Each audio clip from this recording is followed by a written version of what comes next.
Hello বন্ধুরা, আজকে আমরা যাচ্ছি কোথায় আসবে জানো? টেম্পলে। ঠিক আছে, আজকে হচ্ছে উল্টো রথ। তো আমরা উল্টো রথে রঘুনাথ টেম্পলে যাচ্ছি। এটা হচ্ছে বাড়ি থেকে 20-25 মিনিটের দূরত্ব।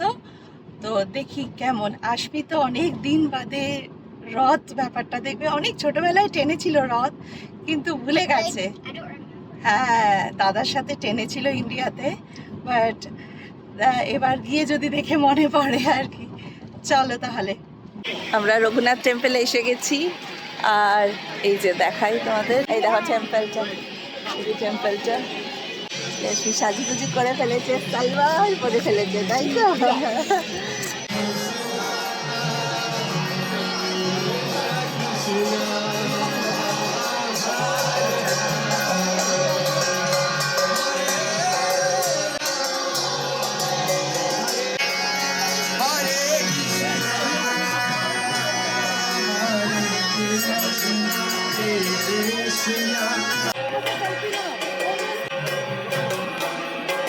আশমি দড়ি টানছে।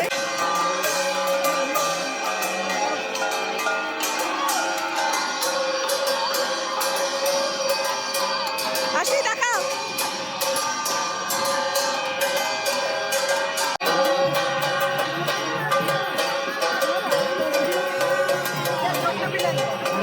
এটা হচ্ছে শ্রী রঘুনাথ টেম্পলের ভেতরটা, খুব সুন্দর।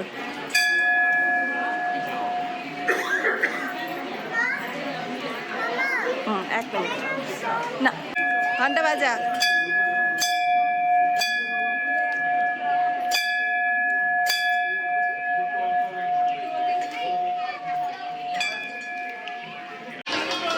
ওইটা বড় রথটা পেছনে, আর সামনে ছোট রথটাকে টানছে। খুব ভালো লাগলো এসে, মানে অনেক দিন, মানে অনেক বছর বাদে আসলে রথ টানার সুযোগ পেল। দারুণ অভিজ্ঞতা। আর মন্দিরটার ভেতরটাও খুব সুন্দর ছিল। চলো, ভিডিওটা ভালো লাগলে সাবস্ক্রাইব করো, লাইক করো আর কমেন্টস দিও।